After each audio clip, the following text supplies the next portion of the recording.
Untuk waktu yang lama, ia mengulurkan cakarnya melewati rantai berkarat, merindukan kasih sayang. Tak ada yang berhenti, tak ada yang peduli. Ia hanyalah roh yang terabaikan di halaman berdebu dan sunyi. Namun, suatu hari, segalanya berubah. Seorang wanita yang lewat melihat sesuatu yang tak dilihat oleh orang lain. Apa yang ia lakukan selanjutnya akan mengubah takdirnya selamanya. Max tak bisa mengingat hidupnya sebelum rantai itu. Rantai itu selalu ada, dingin, berat, tak kenal ampun. Ia melingkar di lehernya seperti kerah baja, menggigit kulitnya setiap kali ia mencoba melangkah terlalu jauh. Awalnya ia melawan, ia mencakar, memutar, menggigit, berusaha keras untuk bebas. Tapi rantai itu lebih kuat. Akhirnya, ia menerima kenyataan bahwa melarikan diri adalah hal yang mustahil. Halaman tempatnya berada kecil dan tandus. Tanah di bawah cakarnya keras, padat. Rumput sudah lama menghilang. Pagar kayu lapuk mengurungnya, memisahkannya dari dunia luar. Sesekali, ia bisa mengintip melalui celah. Kilasan warna, bayangan sosok yang bergerak, kehidupan yang tak akan pernah ia rasakan. Mangkuk makanannya sering kosong, berkarat di bawah sinar matahari. Mangkuk airnya saat diisi cepat menguap dalam terik musim panas. Matahari membakar bulunya, tanah panas menyengat cakarnya. Di musim dingin, udara dingin menusuknya, tubuhnya gemetar melawan angin kencang. Tak ada tempat berlindung, tak ada kehangatan, tak ada ketenangan. Hanya waktu yang terasa panjang dan menyiksa. Dulu ia kuat dan gagah, tubuhnya berotot dengan bulu lebat yang indah. Sekarang tubuhnya kurus, tulang-tulangnya hampir menembus kulit tipisnya. Dan bulunya yang dulu berkilau kini kusam, kusut dan rontok di beberapa bagian karena garukan yang tiada henti. Namun lebih menyakitkan daripada rasa lapar atau haus yang membakar adalah kesepian mendalam yang ia rasakan. Kehidupan terus berlangsung di luar pagarnya, tawa anak-anak, deru kendaraan, potongan percakapan yang datang dan pergi. Ia pernah mengenal suara-suara itu, suara yang membawa rasa cinta dan keamanan. Kini, suara-suara itu tak pernah benar-benar menyentuhnya lagi. Di saat kesunyian menjadi terlalu berat, ia akan mengangkat kepalanya dan melolong. Itu bukan lolongan kemarahan atau peringatan, melainkan seruan putus asa, panggilan agar seseorang, siapapun, mengingat bahwa ia ada. Namun panggilan itu tak pernah dijawab, pemiliknya jarang muncul. Sesekali, makanan dilemparkan sembarangan kepadanya, kering dan hambar. Kadang-kadang beberapa hari berlalu tanpa makanan sama sekali. Rasa sakit mencengkeram perutnya, kehausan membakar tenggorokannya. Namun, di tengah penderitaan yang tak berkesudahan, ada percikan harapan kecil yang masih bertahan. Ia tak tahu mengapa, tapi setiap hari ia menyeret tubuhnya ke pagar, tetap menunggu. Lalu, suatu sore, suara langkah kaki mencapai telinganya. Berbeda kali ini, lebih pelan dan lembut. Ia sudah terbiasa mengabaikan orang yang lewat. Pengalaman mengajarinya bahwa tak ada yang pernah berhenti. Tapi hari itu langkah itu semakin mendekat, berhenti, lalu sebuah suara memecah kesunyian. Ya Tuhan, itu suara seorang wanita. Telinganya terangkat. Ia berusaha mengangkat kepalanya. Sepatu itu tetap diam di tempatnya. Dia masih di sana. Untuk pertama kalinya setelah sekian lama, seseorang benar-benar melihatnya. Sarah berdiri diam, mengintip melalui celah pagar. Ini tak terduga. Ia sedang berjalan santai di sepanjang jalan, tenggelam dalam pikirannya sendiri ketika ia melihat sesuatu, bayangan, sedikit gerakan, sesuatu di bawah pagar menarik perhatiannya. Lalu ia melihatnya, sepasang cakar besar, kurus, tertutup tanah, dengan bulu yang rontok di beberapa bagian. Cakar itu seakan meraih sesuatu, seseorang. Saat itulah ia berjongkok dan matanya bertemu dengan wajahnya. Max perlahan mengangkat kepalanya seolah masih ragu apakah wanita itu nyata. Matanya yang gelap, cekung karena kelaparan, bertemu dengan tatapannya. Telinganya sedikit berkedut, tetapi ia tetap diam, menunggu. Sarah merasakan dadanya sesak. Berapa lama ia telah hidup dalam kondisi seperti ini? Berapa banyak orang yang telah melewatinya tanpa peduli? Ia menelan ludah.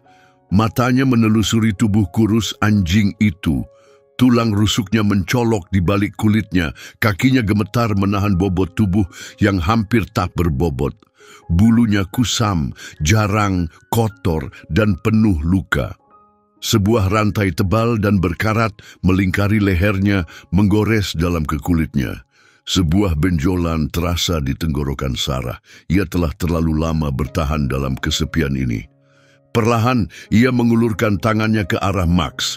Telinga anjing itu kembali berkedut, tapi ia tidak mundur. Sebaliknya, ia mendorong hidungnya ke depan, mengendus dengan hati-hati. Gerakannya penuh keraguan, seakan masih mencoba memastikan apakah wanita ini nyata atau hanya bayangan. Setelah sesaat ragu, ia menjilat ujung jari Sarah, sentuhan yang lemah, hampir tak terasa, tetapi cukup untuk menghancurkan hati wanita itu.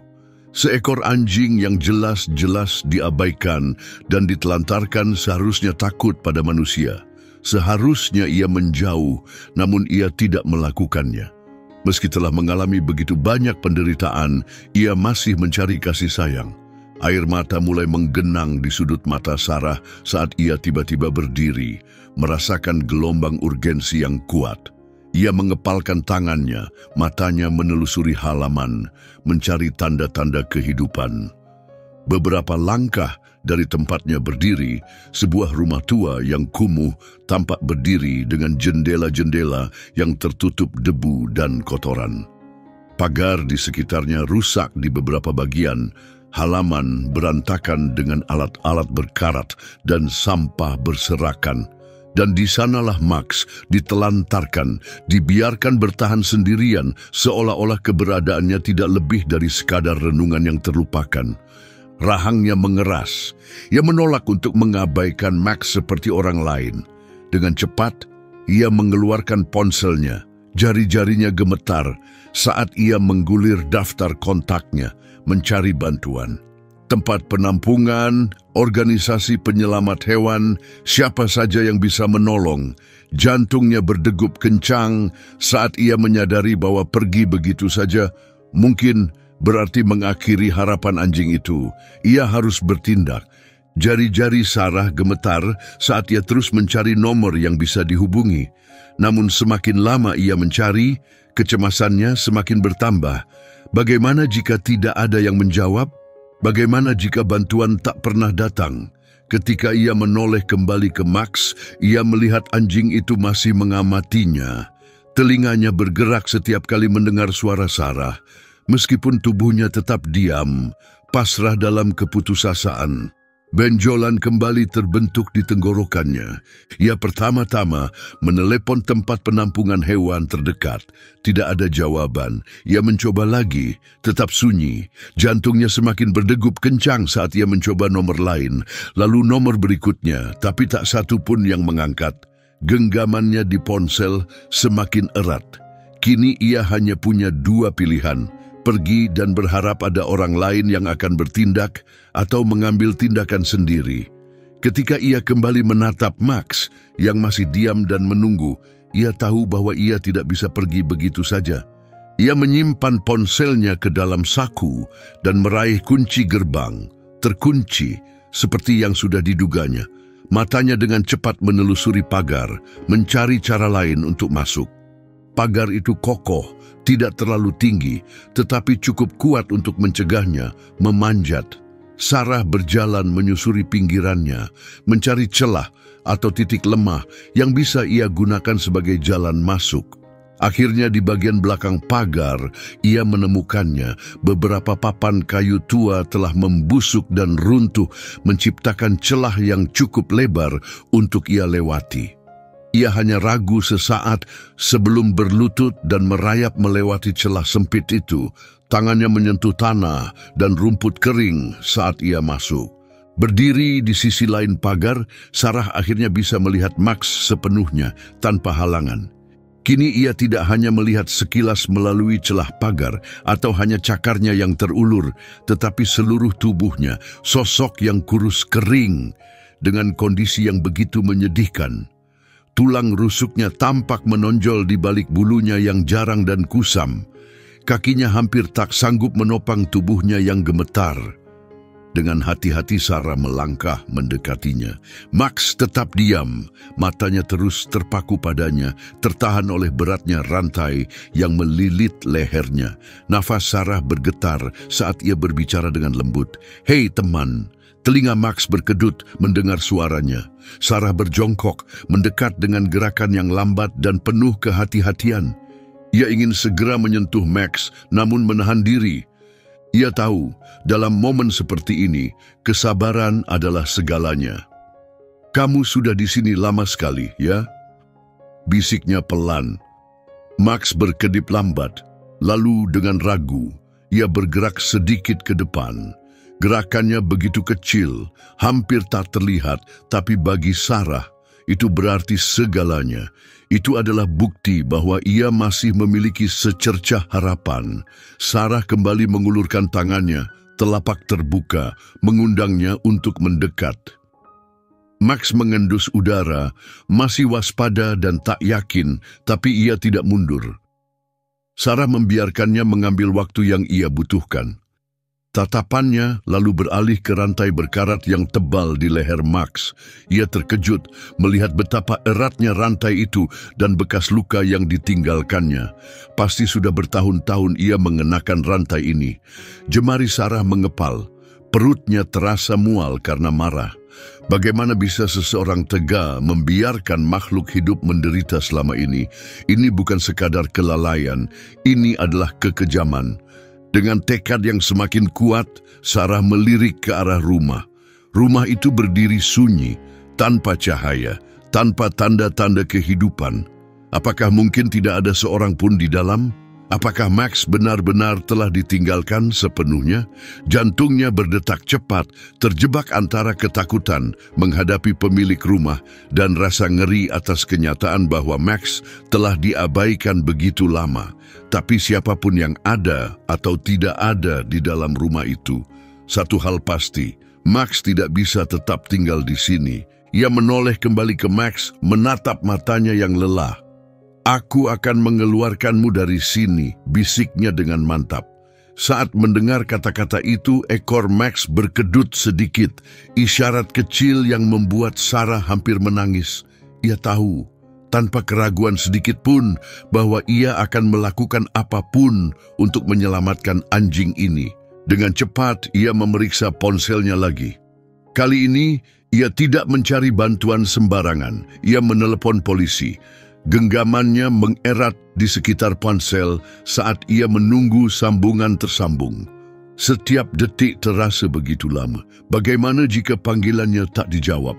Bagaimana jika bantuan tak pernah datang? Tiba-tiba, suara dari seberang telepon memecah ketegangan. 911, apa keadaan darurat Anda? Sarah menarik napas dalam-dalam, merasakan dadanya semakin sesak. "Halo, saya perlu menyelamatkan seekor anjing. Dia dalam kondisi sangat buruk, dirantai, kelaparan, tampaknya telah diabaikan selama bertahun-tahun." Suara operator tetap tenang dan profesional. "Bisakah Anda memberitahu lokasi Anda?" Sarah berbalik mencari angka pudar yang tertera di bangunan, lalu menyebutkan alamat itu dengan suara yang semakin mendesak. "Sudah berapa lama anjing itu dalam kondisi ini?" "Saya tidak tahu pasti," jawabnya. Matanya kembali bertemu dengan tatapan Max yang lelah. "Tapi dari keadaannya sepertinya sudah sangat lama." Hening sejenak. Kemudian suara dari telepon berkata, "Baik, saya akan mengirimkan petugas untuk menyelidiki." Jantungnya berdegup lebih kencang. Seberapa cepat mereka bisa sampai? "Itu tergantung situasi, tapi kami akan berusaha secepat mungkin." Sarah menutup telepon dan menghela napas panjang. Max tetap diam, tubuhnya bergetar halus. Setiap detik terasa seperti beban berat akibat kelelahan yang berkepanjangan. Ia kembali berjongkok di sisinya, suaranya lembut. Bantuan sedang dalam perjalanan, bertahanlah sedikit lagi. Telinga Max berkedut, tapi ia tak bergerak mendekat. Sebuah pikiran menyakitkan menghantam Sarah. Apakah Max bahkan masih ingat bagaimana rasanya bebas? Ia berdiri, matanya menyapu halaman, mencari sesuatu yang bisa membantunya. Ia tak bisa hanya menunggu, ia harus bertindak. Rantai yang melilit leher Max terlalu tebal, berkarat, dan amat mencekik. Hatinya terasa hancur, membayangkan betapa lama anjing itu telah terbelenggu. Ia mencoba melonggarkannya, tapi logam itu terlalu kuat. Ia butuh sesuatu untuk memotongnya. Tatapannya tertuju pada tumpukan alat-alat tua di dekat beranda belakang. Pemotong baut. Ia ragu sejenak, takut melangkah terlalu jauh. Bagaimana jika polisi tiba dan melihatnya memotong rantai ini? Apakah akan ada konsekuensi? Namun sekali lagi, ketika ia melihat Max, kakinya gemetar, luka terbuka di lehernya akibat tekanan rantai, keraguannya sirna. Dengan cepat ia berlari menuju alat-alat itu, meraih pemotong baut, lalu kembali ke sisi Max. "Aku akan membebaskanmu," bisiknya, menyelaraskan pemotong dengan bagian rantai yang paling tebal. Menarik napas dalam, ia menggenggam pegangan alat itu dengan sekuat tenaga. Rantai berkarat itu terputus. Untuk pertama kalinya dalam bertahun-tahun, Max tak lagi terikat. Namun ia hanya berdiri di sana, kaku. Otot-ototnya menegang seolah tubuhnya tak tahu bagaimana merespons kebebasan. Matanya berkedip, telinganya bergerak, lalu tiba-tiba ia roboh. Jantung Sarah mencelos. Tidak, gumamnya panik, bergegas mendekat. Max tidak pingsan, tapi tubuhnya begitu lemah, napasnya nyaris tak terdengar. Ia menyadari bahwa Max sedang diliputi rasa kewalahan.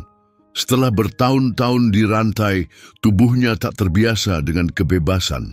Air mata menggenang di matanya saat ia dengan lembut mengusap bulu Max. "Kamu aman sekarang," bisiknya. "Kamu bebas." Di kejauhan suara siren mulai terdengar, menandakan bahwa bantuan semakin dekat. Sarah berdoa dalam hati agar belum terlambat. Sirene itu semakin keras, menggema di jalanan sepi, hingga akhirnya mobil patroli berhenti di depan rumah, diikuti kendaraan dari tim penyelamat hewan. Max tetap terbaring, napasnya pendek dan berat. Sarah tetap berada di sisinya, tangannya dengan lembut bertumpu di punggungnya, berharap bisa memberikan sedikit rasa tenang. Suara pintu mobil yang terbuka membawanya kembali ke kenyataan. 2 polisi dan seorang petugas penyelamat hewan turun dengan membawa kotak medis. Sarah berdiri dengan cepat, suaranya bergetar penuh urgensi. "Dia sudah menderita bertahun-tahun," katanya terburu-buru. "Dia kelaparan, rantainya terlalu ketat dan aku rasa..." Suaranya tersendat. "Aku rasa dia hampir menyerah." Seorang petugas mengangguk dengan serius, matanya mengamati tubuh Max yang kurus kering dan kulitnya yang lecet akibat rantai yang telah menggoresnya. Dia bergumam pelan, "Ya Tuhan," hampir tak terdengar. Petugas pengendali hewan segera berlutut di samping Max, memeriksa tanda-tanda vitalnya. Dia sangat lemah, tapi masih bertahan. Lapornya dengan nada yang tenang namun mendesak. Dia menatap petugas itu. "Kita harus segera membawanya ke klinik dokter hewan di penampungan. Waktunya hampir habis." Hati Sarah mencengkeram, ketidakpastian tentang nasib Max. Petugas itu terdiam sejenak sebelum akhirnya menatapnya. "Dia petarung, dia tak akan bertahan selama ini jika bukan," katanya, memberi Sarah secercah harapan. Sarah menyaksikan dengan perasaan campur aduk antara cemas dan lega saat mereka dengan hati-hati meletakkan Max di atas tandu. Tubuhnya tetap lemas, tapi kini dia terbebas dari belenggu rantai yang kejam. Saat mereka memasukkannya ke dalam mobil van, rasa keterikatan yang dalam menarik hati Sarah. Meski baru beberapa jam mengenal Max, rasanya seolah mereka memang ditakdirkan untuk bertemu. "Kamu mau mengikuti kami ke penampungan?" tanya petugas itu, membuyarkan lamunan Sarah. "Ya," jawab Sarah tanpa ragu. Keputusannya datang seketika, didorong oleh keinginan kuat untuk tetap bersamanya sampai akhir. Di klinik dokter hewan, aroma antiseptik memenuhi udara, begitu kontras dengan gelapnya malam di luar. Di bawah cahaya putih terang, Sarah duduk di ruang tunggu. Jemarinya menggenggam jaket erat-erat. Matanya tak lepas dari pintu ruang pemeriksaan. Waktu terasa berjalan sangat lambat sampai akhirnya pintu terbuka dan dokter hewan muncul. Sarung tangannya masih terpakai. Sarah langsung berdiri, suaranya dipenuhi kegelisahan. Bagaimana keadaannya? "Dia sudah stabil sekarang," kata dokter itu. "Kami sudah memberinya cairan, merawat lukanya, dan dia sedang menjalani antibiotik. Dia sangat kekurangan gizi, tapi untungnya kita bertindak tepat waktu." Sarah menghela napas panjang, merasakan kelegaan menyelimuti dirinya. Melihat ekspresinya, dokter itu sedikit memiringkan kepalanya. "Kamu benar-benar peduli padanya, ya?" Sarah terdiam, berusaha menemukan kata-kata yang tepat. Aku tidak bisa meninggalkannya begitu saja," katanya lirih. Seolah-olah dia tak terlihat oleh semua orang, tapi tidak bagiku. Dokter itu tersenyum lembut. "Kamu benar-benar telah menyelamatkan hidupnya." Sarah merasakan gumpalan di tenggorokannya. "Bolehkah aku melihatnya?" Dokter itu mengangguk. "Dia sedang beristirahat, tapi kamu boleh masuk." Melihat Max terbaring di atas selimut lembut, bukan di tanah yang keras, hampir membuatnya menangis lagi. Di bawah cahaya klinik, tubuhnya terlihat lebih kecil, tapi napasnya lebih teratur. Selang infus terpasang di kakinya, dan telinganya sedikit bergerak saat mendengar langkah kaki Sarah mendekat. Berlutut di sampingnya, Sarah dengan lembut membelai kakinya. "Hei teman," bisiknya, "kamu berhasil."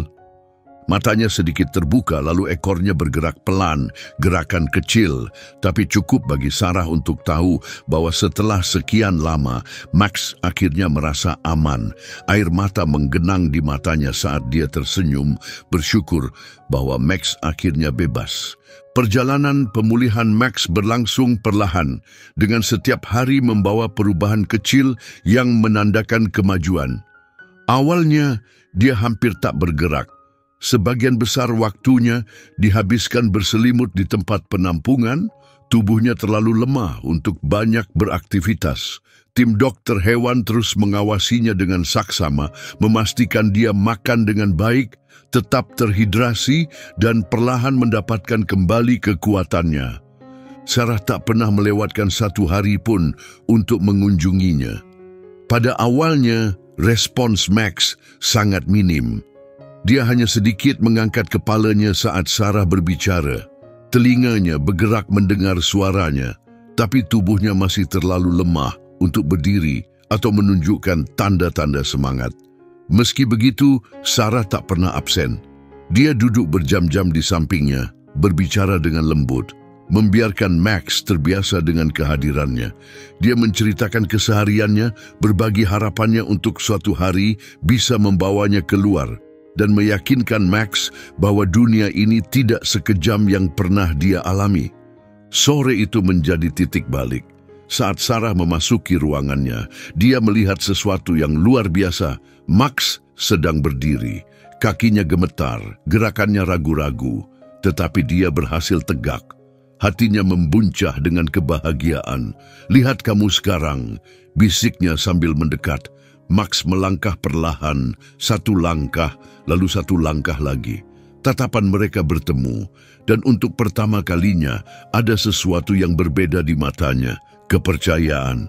Sarah menahan air mata. "Kamu luar biasa, teman." Ekor Max bergerak pelan, gerakan kecil, tetapi itu adalah tanda nyata bahwa dia sedang pulih, bukan hanya secara fisik, tetapi juga jiwanya. Sarah berlutut, mengulurkan tangan dengan hati-hati. Kali ini Max mendekatinya. Dia menyandarkan kepalanya ke telapak tangan Sarah, tubuhnya yang hangat terasa di sentuhannya. Air mata menggenang di mata Sarah saat dia mengelus bulunya, merasakan setiap tarikan napasnya. Begitu lama Max hanya menjadi bayangan di halaman belakang seseorang makhluk yang diabaikan. Tapi kini dia benar-benar hidup. Di tempat penampungan mulai muncul pembicaraan tentang masa depan Max. Kondisinya terus membaik, tetapi dia masih membutuhkan rumah tetap, tempat di mana seseorang dengan kesabaran bisa membantunya menyesuaikan diri setelah semua yang dia lalui. Sarah memahami maksud para pekerja di sana. Mereka menyarankan agar dia mengadopsi Max. Dialah yang selalu ada untuk Max, yang pertama melihatnya, yang pertama peduli. Kini dia harus mengambil keputusan. Apakah dia siap? Bisakah dia memberi Max kehidupan yang layak? Sarah duduk di kantor penampungan. Pikirannya berputar saat dia mengisi formulir adopsi. Jawabannya sudah jelas. Max memang ditakdirkan untuk bersamanya. Hidup barunya akan segera dimulai. Hari itu tiba, berdiri di lobi penampungan dengan jantung berdegup kencang, Sarah menggenggam tali kekang erat-erat. Pagi itu, dia telah menyelesaikan semua proses adopsi. Tak ada keraguan sedikit pun dalam hatinya. Max kini adalah bagian dari hidupnya. Saat seorang staf membawa Max keluar dari ruangan belakang, tenggorokan Sarah terasa tercekat. Dia hampir tak mengenali anjing yang dulu ditemukannya di balik pagar. Meskipun masih kurus, dengan tulang rusuk yang sedikit terlihat di balik bulunya, dia tampak jauh lebih kuat. Kakinya kini tegap dan bulunya mulai kembali bersinar. Namun perubahan paling besar terlihat di matanya. Kekosongan dan kesedihan yang dulu memenuhi tatapannya perlahan memudar, digantikan oleh secercah harapan yang mulai tumbuh. Saat Max mendekat, Sarah berlutut. Ekor Max bergoyang dengan semangat, jauh lebih riang dibandingkan gerakan ragu-ragu sebelumnya. Sarah tertawa kecil di tengah air matanya, lalu berkata, "Hei, teman, kamu siap?" Max menyentuhkan hidungnya ke bahunya, dan hati Sarah terasa hangat. Dia bukan hanya siap, dia akhirnya pulang. Sarah membuka pintu mobil, memperhatikan keraguan Max. Semua ini baru baginya. Dia belum pernah merasakan kesenangan seperti anjing lain saat naik mobil, misalnya menjulurkan kepala keluar untuk merasakan angin. Sarah berjongkok di sampingnya, suaranya lembut. "Tidak apa-apa, aku di sini." Max menatapnya, lalu melihat pintu yang terbuka, dan akhirnya dia melangkah masuk. Sarah tersenyum lebar saat berpindah ke kursi pengemudi, menyalakan mesin dan menoleh ke belakang melalui kaca spion. Max duduk diam, masih sedikit ragu, tetapi sorot matanya tenang. "Kamu hebat," bisiknya, lalu mulai melaju ke jalan. Lalu sesuatu yang indah terjadi. Max menoleh ke arah jendela, menyaksikan dunia bergerak untuk pertama kalinya. Pepohonan, rumah-rumah, orang-orang yang berjalan. Semuanya tampak baru baginya, begitu berbeda dari pemandangan monoton halaman belakang yang sama, pagar yang sama, dan tanah yang sama yang telah ia kenal selama bertahun-tahun. Sekarang dunia terbuka untuknya.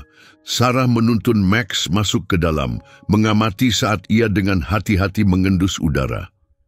Apartemennya sederhana, namun hangat. Sebuah tempat tidur anjing empuk diletakkan di dekat sofa, dan semangkuk air segar menunggunya di dapur.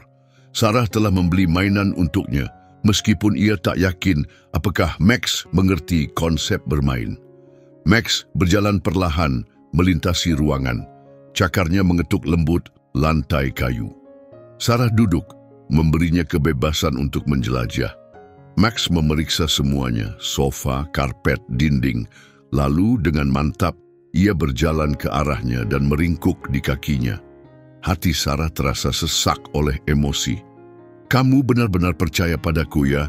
bisiknya. Max mengangkat kepalanya dan menekan hidungnya ke tangan Sarah. Dengan lembut, Sarah membelai bulunya, merasakan kehangatan tubuh Max di dekatnya. "Kamu sudah pulang, Max," ucapnya lirih, "untuk selamanya." Max menghela napas panjang, puas. Untuk pertama kalinya dalam hidupnya, ia benar-benar merasa memiliki rumah. Dan untuk pertama kalinya, ia tertidur dengan tenang, dikelilingi oleh rasa aman. Max telah berubah sepenuhnya. Tulang rusuknya yang dulu terlihat kini tertutupi oleh bulu yang tebal dan lembut, dan matanya bersinar penuh kehidupan. Setiap pagi, ia menunggu dengan semangat di depan pintu, ekornya bergoyang, menantikan waktu berjalan-jalan. Setiap malam, ia berbaring di sofa di samping Sarah, meletakkan kepalanya di pangkuannya saat Sarah membelai bulunya dengan lembut. Dari seekor anjing yang terlantar dan terabaikan di halaman belakang, Max telah menjadi anggota keluarga yang dicintai. Sarah sering mengingat hari saat ia menemukannya, bertanya-tanya berapa banyak orang yang telah melewati pagar itu tanpa memandangnya dua kali. Ia merasa sangat bersyukur telah berhenti. Max telah menyelamatkannya sama seperti ia telah menyelamatkan Max. Karena cinta tanpa syarat yang mereka bagi telah menyembuhkan jiwa mereka. Perubahan Max dari keterabaian menjadi sahabat yang berharga menunjukkan kekuatan dari kesempatan kedua, bukan hanya bagi hewan, tetapi juga bagi mereka yang menyelamatkan mereka. Jika kisah ini menyentuh hatimu, silakan berlangganan kanal kami, sukai video ini, dan bagikan kepada seseorang yang percaya pada semangat penyelamatan dan pemulihan. Setiap hewan berhak mendapatkan rumah yang penuh kasih. Hari ini, jadilah pembawa perubahan dalam kehidupan mereka.